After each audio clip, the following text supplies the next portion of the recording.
We want to partner with centralized exchanges who want to transition to Web3 because centralized exchange is still a Web2 legacy type of business model. We want to partner with them to help grow. We're already partnering with centralized exchanges globally to grow their Web3. If you want to search and you want to navigate Web2, you integrate Google.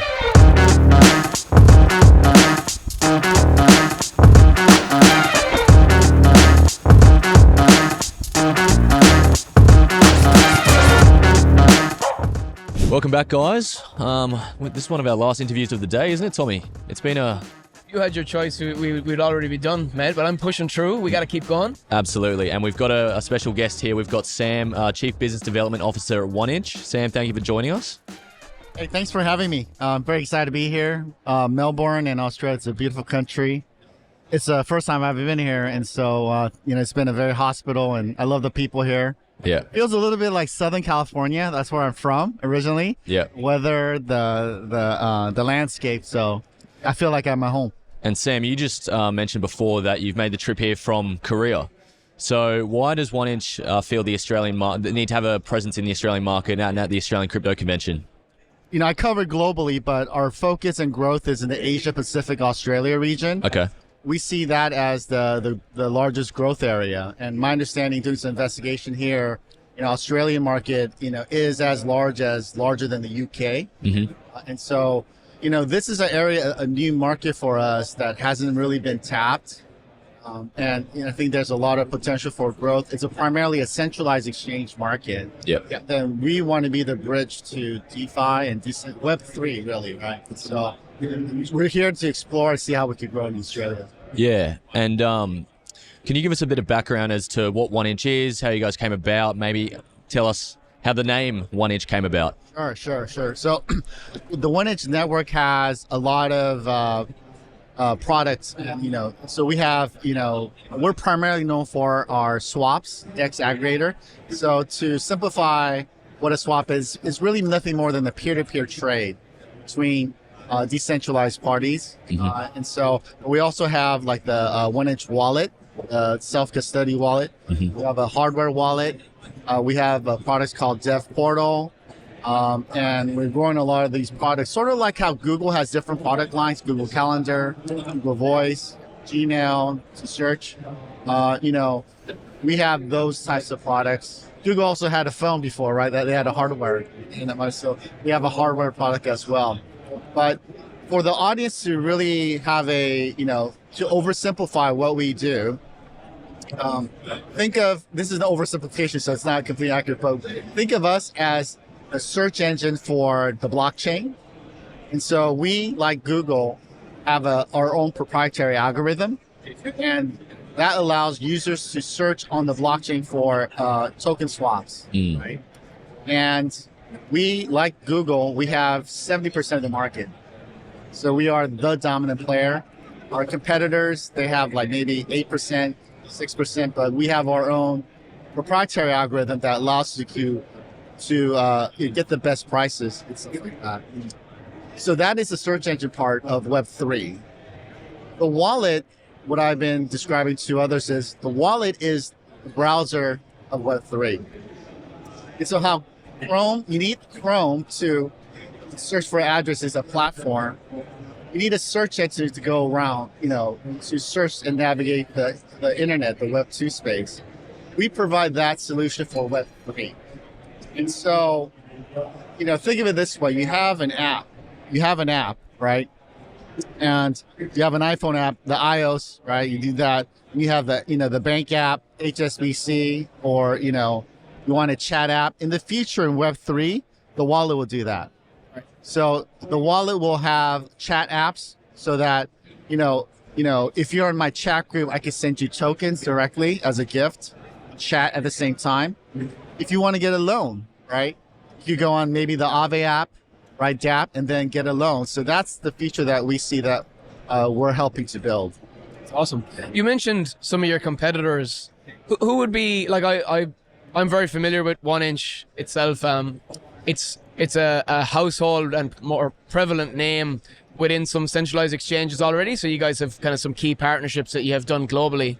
I guess who are those other competitors in market? The Alongside? other competitors are like 0x, Paraswap, OpenOcean, and CalSwap. Those, I think CalSwap had some presence here.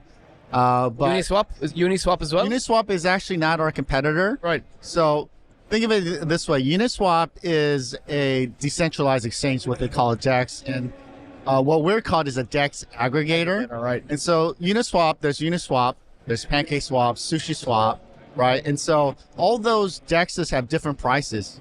And so that one price on Uniswap may be a good match with somebody selling something on Pancake. We provide that bridge. Sure. Instead of only trading within Uniswap. Got it. And so that's how we, but I want to get back to why we're called 1inch real quick. Yes, please.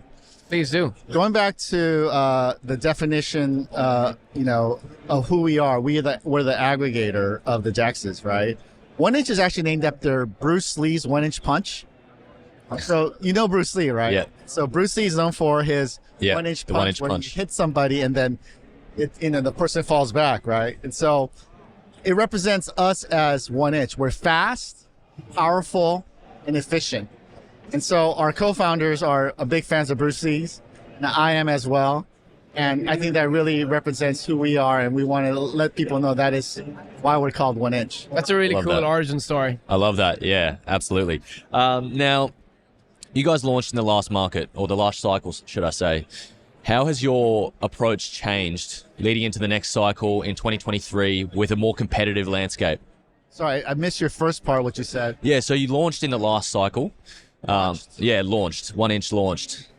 What do you mean the last cycle? Was it 2017? No, sorry, was it 20?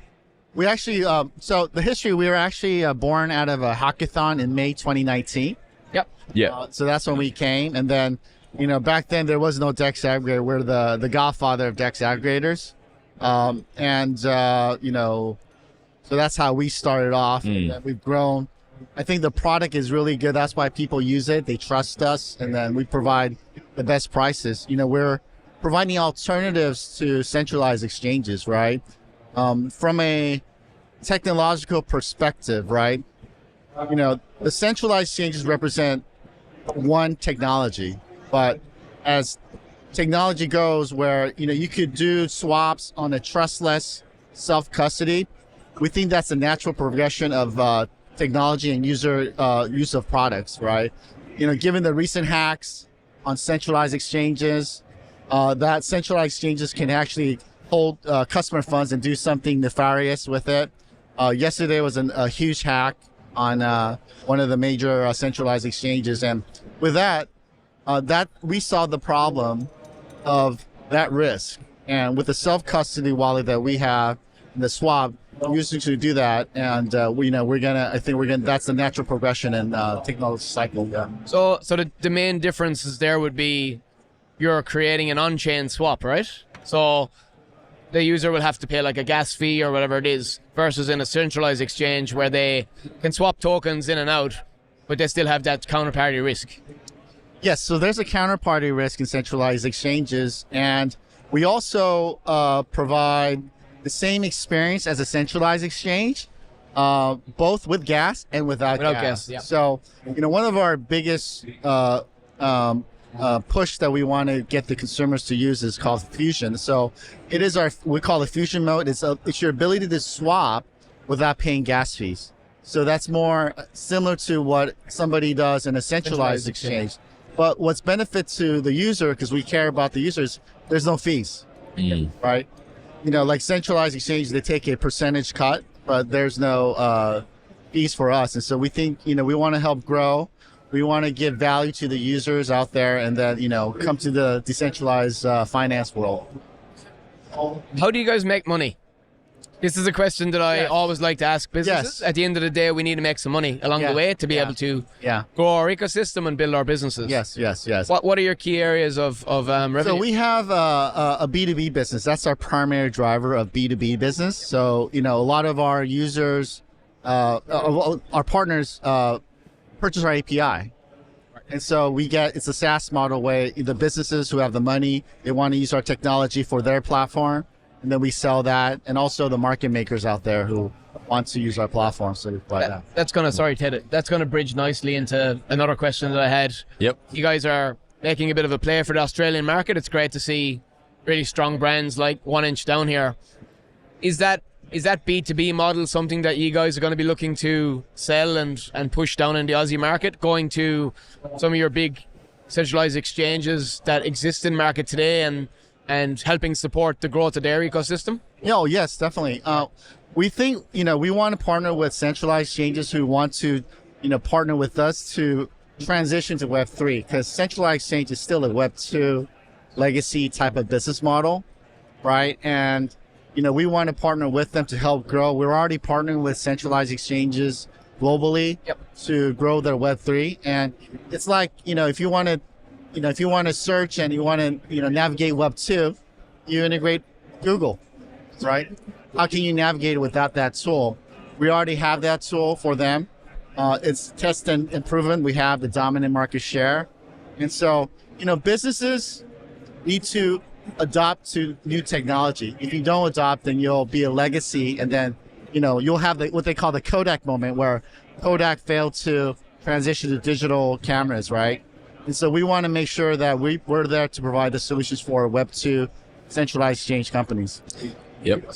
And with an increasing regulatory environment in Australia particularly, how do you see 1inch fitting into that? So, we always want to partner with regulators. We engage and we're very open with regulations. And so, every time we go into a market, we actually try to do a courtesy visit with the regulators to let them know, hey, so this is our product. And we want to make sure that you understand how our product works instead of getting it from third-hand source. Come to us. We're open. We're transparent. One of the biggest misunderstanding of how 1inch work is we are a P2P platform.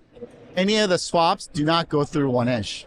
And so we actually allow, we found the best path to find for, party A, party B, and, you're selling this and you're buying this token, and we're just finding the path to put you guys together. It's sort of like what Agoda does.